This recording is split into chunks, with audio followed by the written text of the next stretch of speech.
Good afternoon, one and all. Today is 25th May 2021, and we will be taking static data member, which is practical number 4. Practical 4 is write an algorithm and draw a class diagram.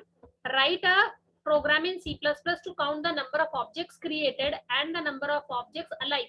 कितने objects create है और कितने objects alive है using static data member. Implementation using static data member. So in the last class we have seen that the static data member are the variables which share the common memory location among all the objects. सारे objects जो है वो एक ही memory location access करते हैं static data member की, जबकि हर object के लिए नॉर्मल वेरिएबल अगर क्रिएट होता है तो नॉर्मल वेरिएबल का जो कॉपी है वो सेपरेट ऑब्जेक्ट्स के लिए सेपरेट होती है, पर स्टैटिक डेटा मेंबर के लिए same memory location will be shared among all the objects. So let's create a class called as number. Hash include iostream using namespace std. Address include कर लिए. Class definition शुरू करते हैं. Class declaration. The class is number class. Class का नाम क्या है? Number. Private के अंदर static data member declare किया है. Static int count. अगर हम ये नहीं लिखते हैं तो default में भी ये private रहता है. If you are not writing any access specifier, the default is private. So here we have used a keyword called static. ये static keyword लिखा है, dark में, bold में दिख रहा है, black में. It's a keyword. This static keyword make this count variable as static. Count variable static बनाने से क्या होगा कि जितने objects create होंगे हर object same memory location count का use करेगा. तो जो भी object, पहला object अगर count variable को देखा है तो उसकी जो value है वही second object जो है उसके लिए भी वही वैल्यू होगी, थर्ड के लिए भी वही होगी, फोर्थ के लिए भी होगी. Now in the public part we have declared one function called as show, और show function में हमने count plus plus किया. Count plus plus means count is equal to count plus 1. इसका मीनिंग रहता है count is equal to count plus 1. This is postfix increment operator. इसको बोलते हैं हम postfix increment operator. And now we are displaying the value of count. So count is equal to the value of count will be displayed. And now we have declared the function as static, so we will write int, that is the data type of the function, int, and then the class to which this variable belongs, that is number, then scope resolution operator and the variable name. जैसे हम function की definition outside the class लिखते थे, same जो है count का declaration भी outside the class करना है. क्यों करना है? We want to make this as a global variable. जैसे global वेरिएबल रहता है, सभी ऑब्जेक्ट्स को एक्सेस करना चाहिए. ग्लोबल बनाने के लिए इसको हमने बाहर लिखा है, so that all the objects can access, because we are making it as a static.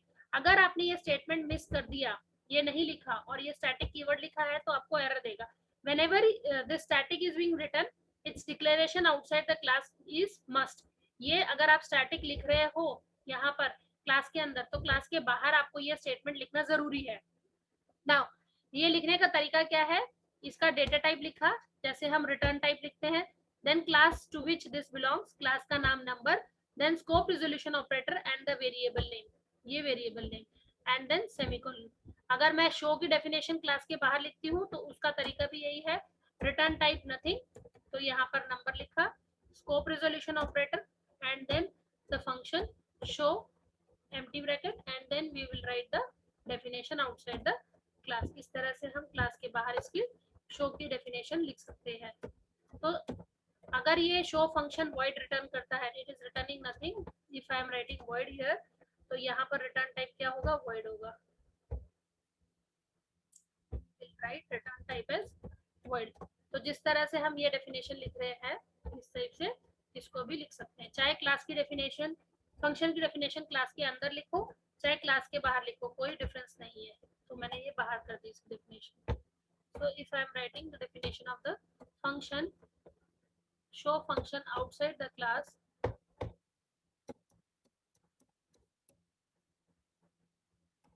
then you have to write like this.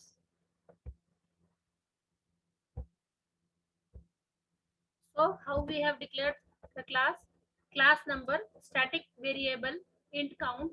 Count is a private variable, so accessibility of this private variable, we want the accessibility of this private variable within the class only, that is the objects of the class. अब यहाँ पर हमने इसका function का नाम क्या लिखा, void show। यहाँ पर हमने इसका डिक्लेरेशन लिखा है, सिर्फ प्रोटोटाइप लिखा है, फंक्शन की डेफिनेशन को बाहर लिखा है। ये फंक्शन की definition outside the class. Practical number 2, writing the definition of the function outside the class. कैसे लिखना है, ये अगर रिटर्न टाइप void है तो यहाँ पर return type void, then the class name, class का नाम number, scope resolution operator, then the function name show, and then the parameter list empty parameter.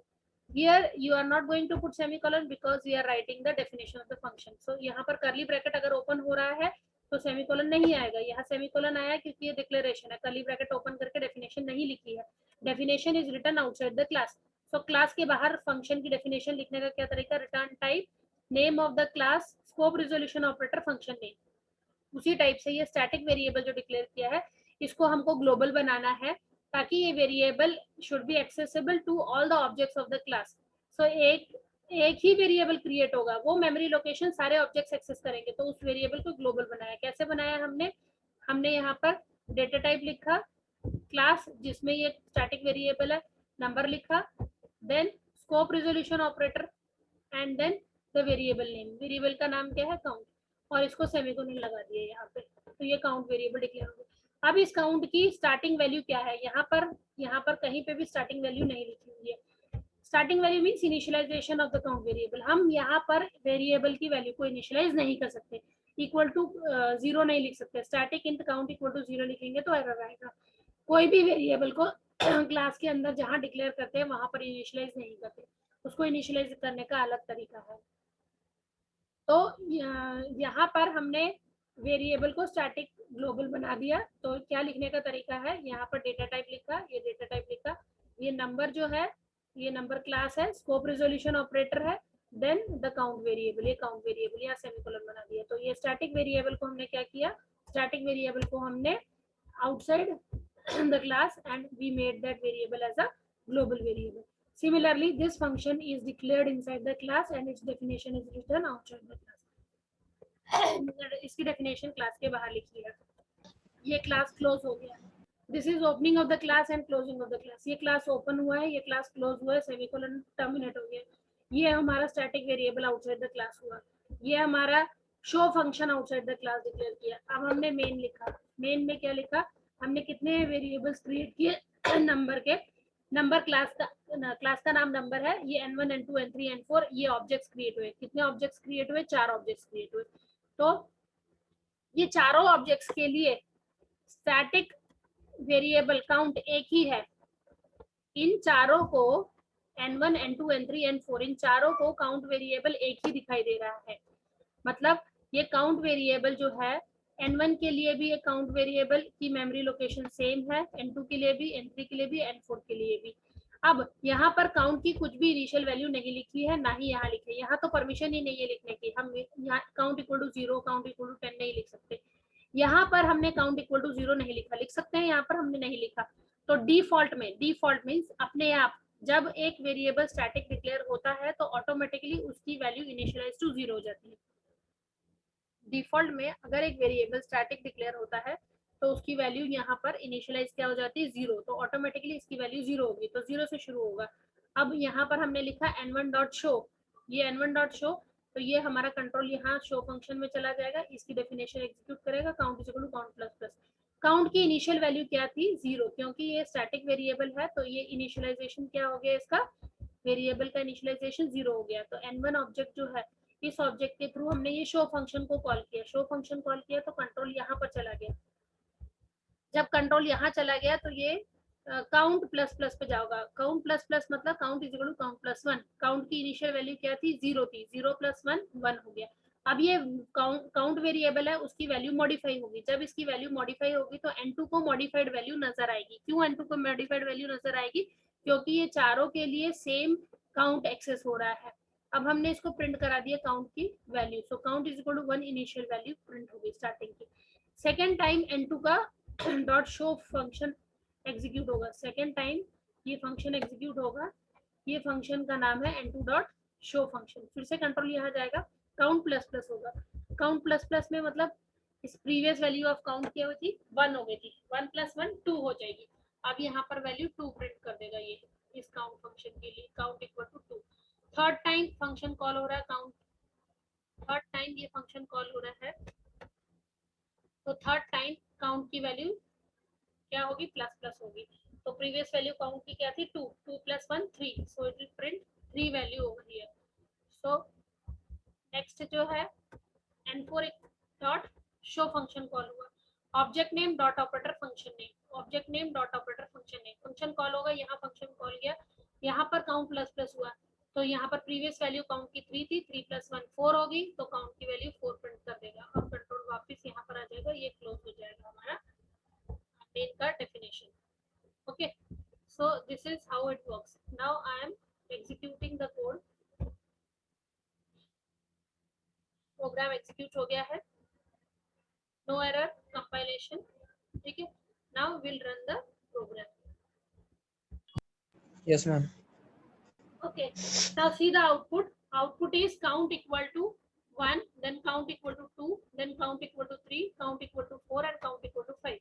Means every time the object is accessing show function, the previous value of count is incremented by 1. पहले वाली value थी उसमें 1 plus किया, next value 1 plus किया, next value 1 plus किया। तो हमने यहाँ पर क्या लिखा है, that count the number of the objects created, कितने ऑब्जेक्ट्स क्रिएट किए हमने, 4 ऑब्जेक्ट्स क्रिएट किए, and number of the objects alive, कितने ऑब्जेक्ट्स अलाइव है, 4 ऑब्जेक्ट्स अलाइव है आखिरी तक। Okay, so this is the program to see how the static data variable, static data member works.